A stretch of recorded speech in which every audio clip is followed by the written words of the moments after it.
afternoon. I am Robert Almada, R-O-B-E-R-T-A-L-M-A-D-A. I'm the Chief of Police for the City of Lacey. Thank you for coming today. I'm joined today by Special Agent Mike Harrington of the Federal Bureau of Investigation, Seattle's field office, as well as Special Agent in Charge Jonathan Blaze of the Bureau of Alcohol, Tobacco, Firearms, and Explosives, Seattle office. Today we'll provide you with a briefing on the joint investigation being conducted into an incident that occurred in the City of Lacey during the early morning hours of April 8th. We will also be requesting the public's assistance with this ongoing investigation.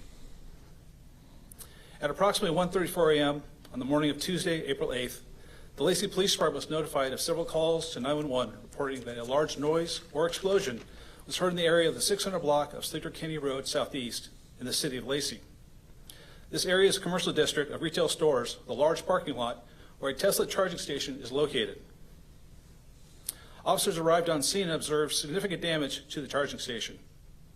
The preliminary investigation gave officers reason to believe that this was most likely an intentional criminal act and not an accident or malfunction. The Lacey Police Department contacted the FBI and the ATF and requested a joint criminal investigation into this incident. The FBI and ATF responded without delay and provided invaluable resources and expertise. The Lacey Police Department Investigations Division is working diligently with our federal partners to investigate all leads. I want to personally thank the public for the information they provided to date, as well as encourage the public to continue to provide information regarding this incident to either the Lacey Police Department or the FBI. I also want to acknowledge the work of our first responders who faced significant challenges during the early morning hours of this investigation and worked diligently to protect the integrity of the crime scene. I also want to express my appreciation for the collaboration, professionalism, and expertise of our federal partners. I look forward to the successful resolution of this case and to ensuring that the person and/or persons responsible are held accountable for this criminal attack. I would now like to introduce Special Agent in Charge of the FBI's Seattle Field Office, Mike Harrington, who will provide additional details regarding this investigation. Thank you, Chief Almada. Good afternoon. I'm Mike Harrington, Special Agent in Charge of the FBI's Seattle Field Office. I'm pleased to be here with our partners at the Lacey Police Department and the ATF. Chief Almada has just given you some background about how this incident developed in the early morning hours last Tuesday, April 8th. Today I want to talk about our Seeking Information poster, our digital tip line, and a Tesla vehicle at the charging station that we need your help to locate. First, on Friday, FBI Seattle released a Seeking Information poster, which you can see a copy of over here, including new photos and videos of an individual we believe to be responsible for causing significant damage to this Tesla supercharger station. What we're looking for is a white male between 5'10" and 6'2", wearing a dark jacket and face covering and carrying a white bag, and someone with injuries such as a concussion, burns, or shrapnel cuts that could be caused by being near an explosion or intense heat. And an individual with a slight limp to the right leg kicking out and his right hand sometimes held behind his back. The unique gait of this suspect is noticeable in the videos that we released on the webpage associated with the poster.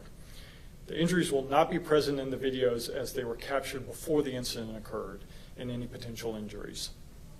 Second, I'd like to emphasize our digital tip line. This site allows us to collect digital media from the public. Your photos and videos may be an important piece in helping us solve this case. Specifically, we're looking for photos and videos captured between late evening on Monday, April 7th, and early morning on Tuesday, April 8th.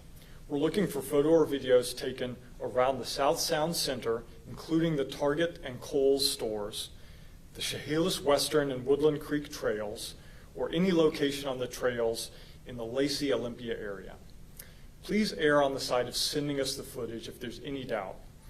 This could include doorbell camera footage from residents, security video from nearby businesses, cell phone video or photos, or video from Tesla vehicles at or near the South Sound Center charging station on the evening spanning 7 to 8 April. That brings us to the third point I'd really like to emphasize. We're looking for a 2016 to 2019 Tesla Model X, gray to dark gray in color, that was spotted at the charging station prior to and during the arson incident. This vehicle is not believed to be involved in the incident, but will be a potential witness to the events that evening and could have important evidence. So I'd like to thank our media partners for joining us and your role in helping us to reach the public. The public are our eyes and ears in a case like this, and the information you may provide could be critical in helping us to advance this case and many others. So I'll now turn the event over to SAC Blaze from ATF Seattle to say a few words. Thank you. Good afternoon. I'm Jonathan Blaze, Special Agent in charge of the Bureau of Alcohol, Tobacco, and Firearms, Seattle Field Division. ATF is the federal agency primarily responsible for administering and enforcing the criminal and regulatory provisions of the federal laws pertaining to arson. For more than 40 years, ATF has developed scientifically proven investigative capabilities, expertise, and resources that have positioned ATF as the nation's primary source for explosives and fire investigative knowledge and assistance. For this attack on the Tesla Chargers, ATF special agents and FBI special agents responded and conducted a fire scene examination. Evidence was collected and sent to an ATF forensic laboratory for analysis.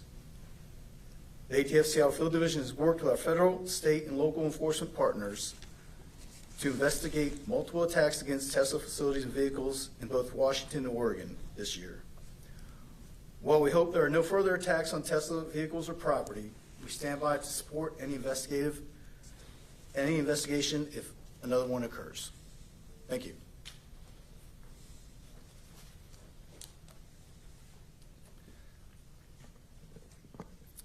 And with that, we only take a few questions from the media. Is it believed that this attack is politically motivated? So I'll take this one. So I will say that we are treating this as if it were a domestic terrorism incident. However, we don't know what may have motivated this. That's part of their investigation, is looking into that. We do see some of the other elements that would be involved in terrorism, specifically violence in violation of a federal or state law.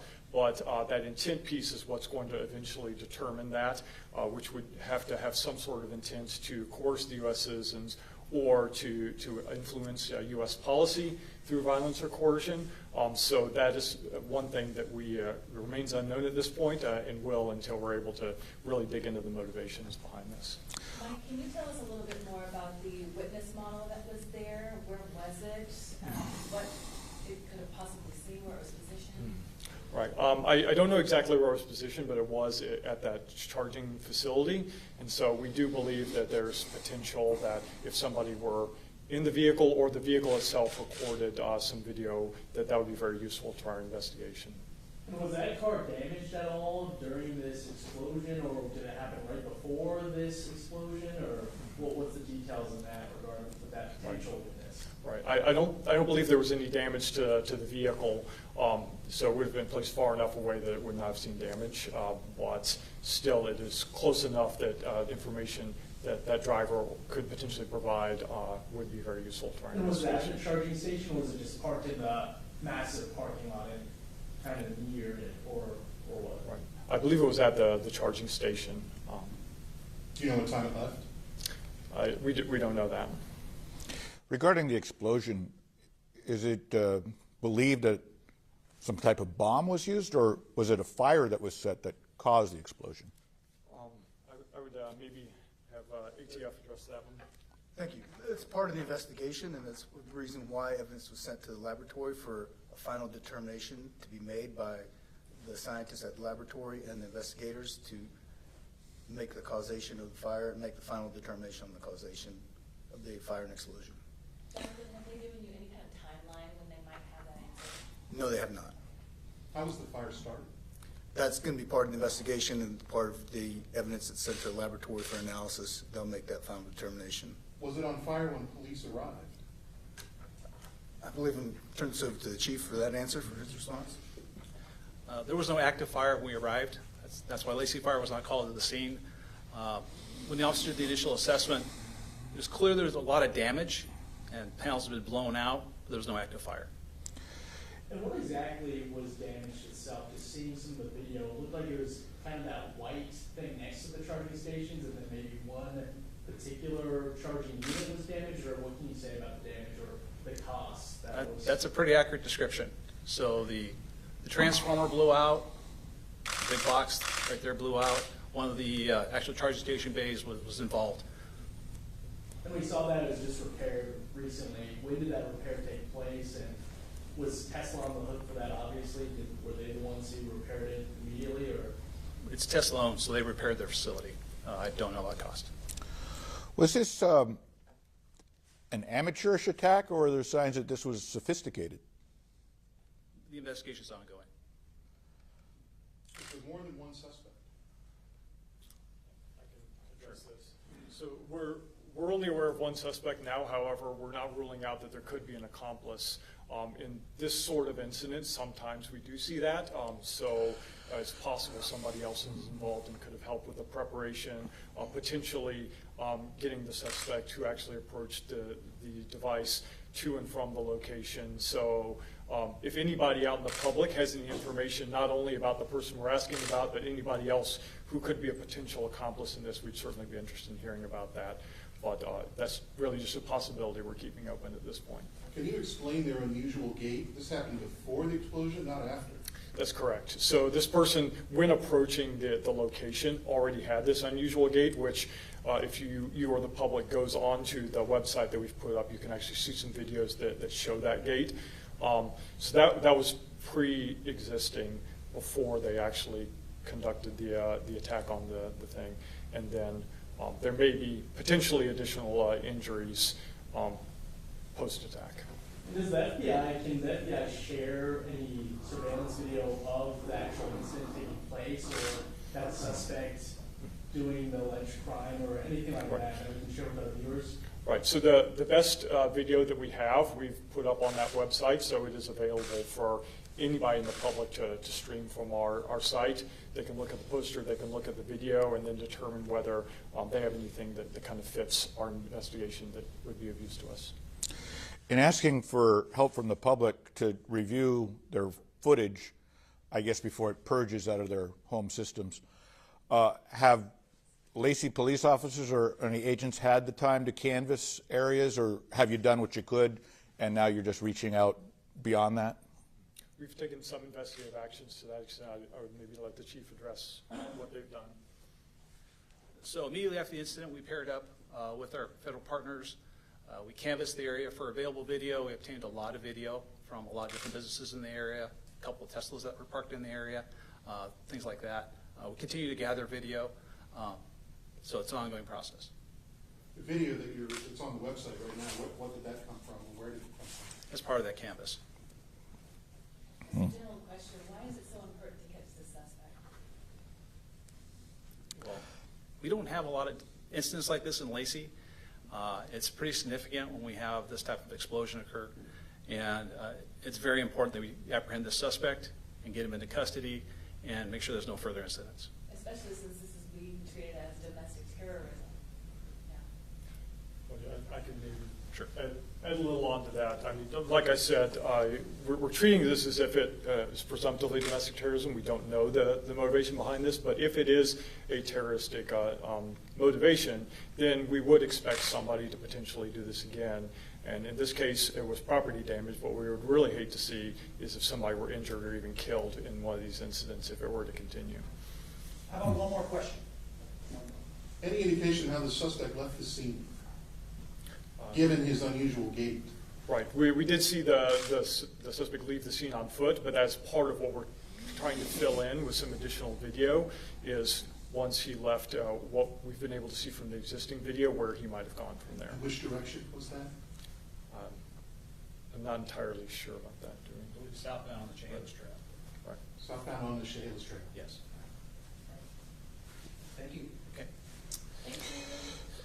All right, thank you very much for your attendance today. Again, anyone with information regarding this investigation is encouraged to contact the FBI at 1-800-CALL-FBI or the Lacey Police Department at 360-459-4333.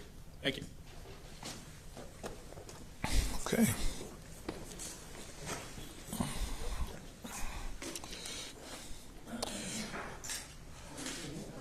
Thank you so much. So domestic terrorism, is it, would the crime be still arson or malicious mischief or vandalism, or is it the crime of domestic terrorism?